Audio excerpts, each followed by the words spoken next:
پیډو د صوبې د اربونو روپو د ګټې وټې یوه لویه ذریعه ده. د توانایي او برېښنا نګران صوبایي مشیر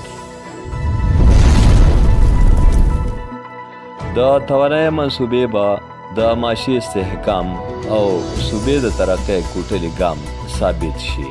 ډاکټر سید سرفراز علي شاه. پیډو د راتلونکو لسو کالو دپاره بزنس اینڈ فاینانشل پلان ترتیب کړی دی. د پیډو چیف ایگزیکټیو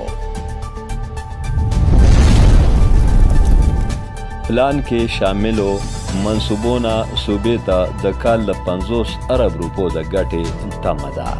د پیډو د مشر انجینیر محمد نعیم خان وینا.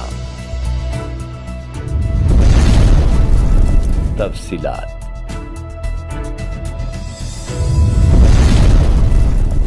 د خیبر پښتونخوا د توانایي برېښنا منصوبه سازۍ او معدني ترقۍ دپاره د نګران وزیر اعلی مشیر یا سلاکار ډاکټر سید سرفراز علي شاه ویلي دي چې صوبه کې د توانایي شعبه د زیات اهمیت وړ ده.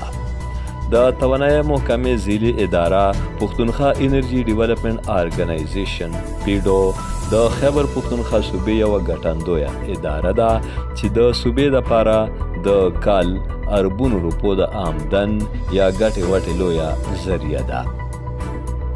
د پیډو په نگرانۍ کې دا وخت د هایډرو پاور او سولر پاور په شمول د ټرانسمیشن لاین د توانایي په 240 منصوبو کار روان دی. دا منصوبې به د ترسره کېدو نه پس په راتلونکي وخت کې د صوبې د معاشي استحکام یا پیاوړتیا او ترقۍ دپاره د ملا تیر ثابت شي.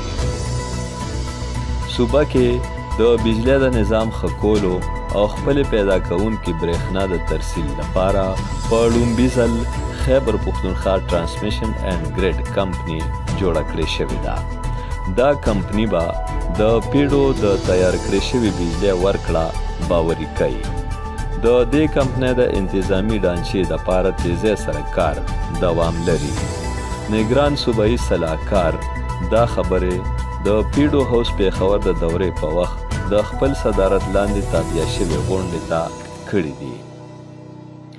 نوموړي خپل وینا کې دا هم وویل چې د وفاق په ذمه د پن بجلی بقایجاتو ترلاسه کولو دپاره به ډېر زر د اوچتې پایې واکمنانو سره رابطه کولی شي. غونډه کې د پیډو چیف ایگزیکټیو انجینیر محمد نعیم خان معلومات ورکولو سره وویل چې پیډو د بجلی جوړولو 7 منصوبې کامیابۍ سره ترسره کړي دي. د دغه منصوبونه 160 میګاواټ بجلی پیدا کولی شي او صوبې ته د کال د 4 ارب روپو نه زیاته ګټه ترلاسه کیږي. د پیډو مشر زیاته کړه چې پیډو د راتلونکو لسو کالو دپاره بزنس اینډ فاینانشل پلان ترتیب کړی دی. د دې پلان د لاندې به د 2000 میګاواټ منصوبې مکمل کولی شي چې صوبې ته به د کال د 50 ارب روپو پورې ګټه ورکوي.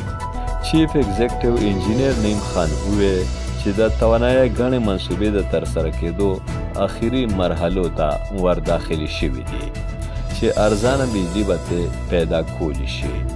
د ویلینګ ماډل لاندې صنعتي شعبې ته په مناسبو نرخونو د دغه بجلی ورکولو پلانینګ هم کولی شي.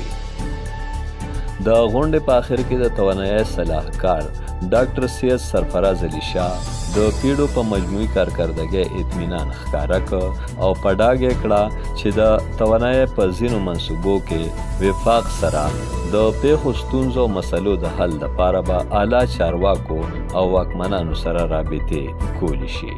امجد علي خادم، پښتونخوا ټي وي، پېښور.